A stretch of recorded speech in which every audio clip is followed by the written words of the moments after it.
అందరికీ హలో. ఈరోజు రెసిపీ అయితే పనస గింజల పప్పు అండి. టేస్ట్ అయితే చాలా బాగుంది, కొంచెం డిఫరెంట్గా, పిల్లలు కూడా ఇష్టంగా తింటారు.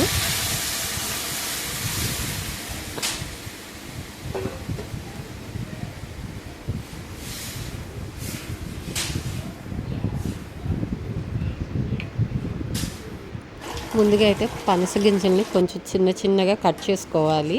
పనస తొనలు తినంగా మిగిలిపోయిన గింజలండి. ఇలా చిన్న చిన్నగా కట్ చేసుకుని వీటిని 70% మెత్తగా ఉడికే వరకు ఉడికించుకోవాలి.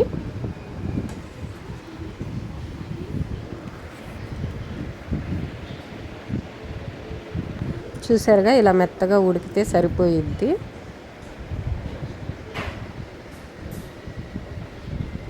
ఇదైతే తీసి పక్కన పెట్టుకుందాం. ఇది కొంచెం చల్లారాలి.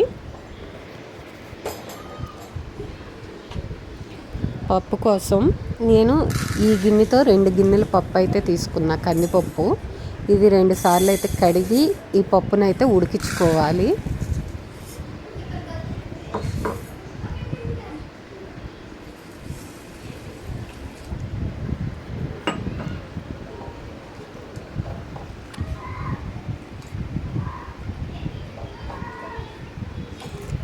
రెండు సార్లు అయితే కడిగేసాను. వాటర్ అయితే కొద్దిగానే పోసుకోండి, ఎందుకనంటే ఇవి పప్పు కొద్దిగా ఉడికిన తర్వాత మనకి పనస గింజలు ఉడికించి పెట్టుకున్న వాటర్ అయితే ఉంటుంది.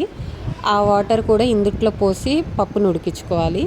ఈలోపు మనం ఉడికించి పెట్టుకున్న పనస గింజల్ని మెత్తగా పేస్ట్ అయితే చేసుకోవాలి.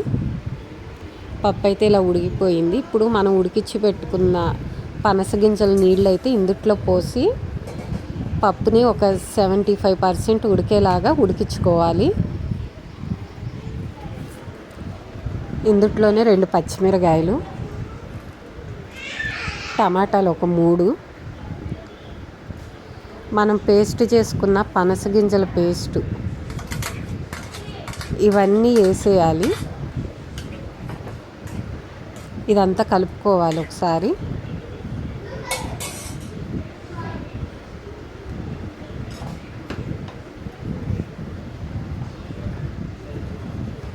టేస్ట్కి సరిపోయినంత ఉప్పు వేసి ఒకసారి కలుపుకోవాలి. పప్పు అయితే ఉడికిపోయింది. దీన్ని మెదుపుకోవాలి.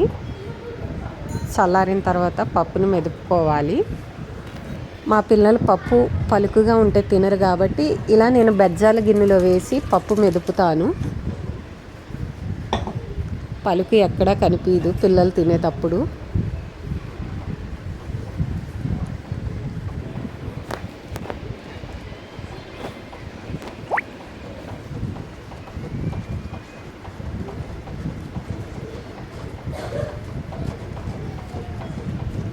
మెదపటం కూడా కొంచెం సులువుగా ఉంటుంది.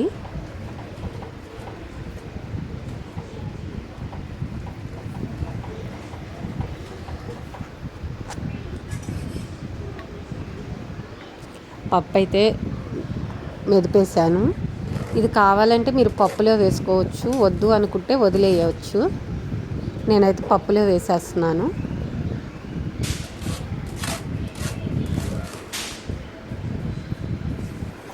ఇదంతా ఒకసారి కలిపి ఇందుట్లోనే కొద్దిగా చింతపండు పులుసు,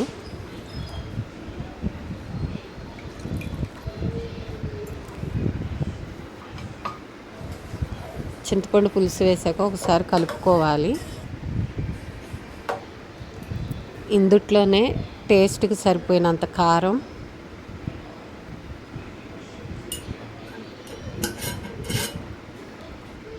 కొద్దిగా పసుపు, ఇదంతా బాగా కలుపుకోవాలి. మొత్తం కారం పసుపు కలిసేదాకా. ఇదైతే కలిసిపోయింది. దీన్ని పక్కన పెట్టుకుందాం. ఇప్పుడు ఒక గిన్నె తీసుకుని పోపుకి సరిపోయినంత ఆయిల్,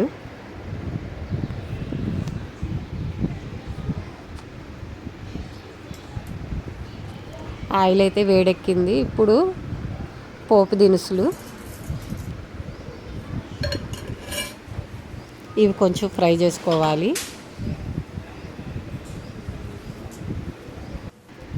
2 వెల్లుల్లి రెమ్మలు చితక్కొట్టినవి, 2 ఎండుమిరపకాయలు, ఇవన్నీ కొంచెం ఫ్రై అవ్వాలి.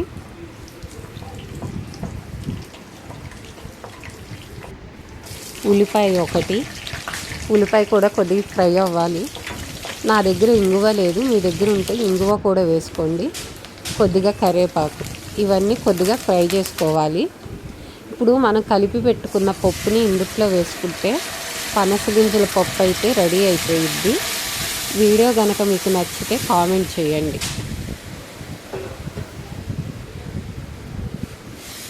పోపు అంతా కలిసేదాకా ఒకసారి కలుపుకుంటే రెడీ అయిపోయిద్ది.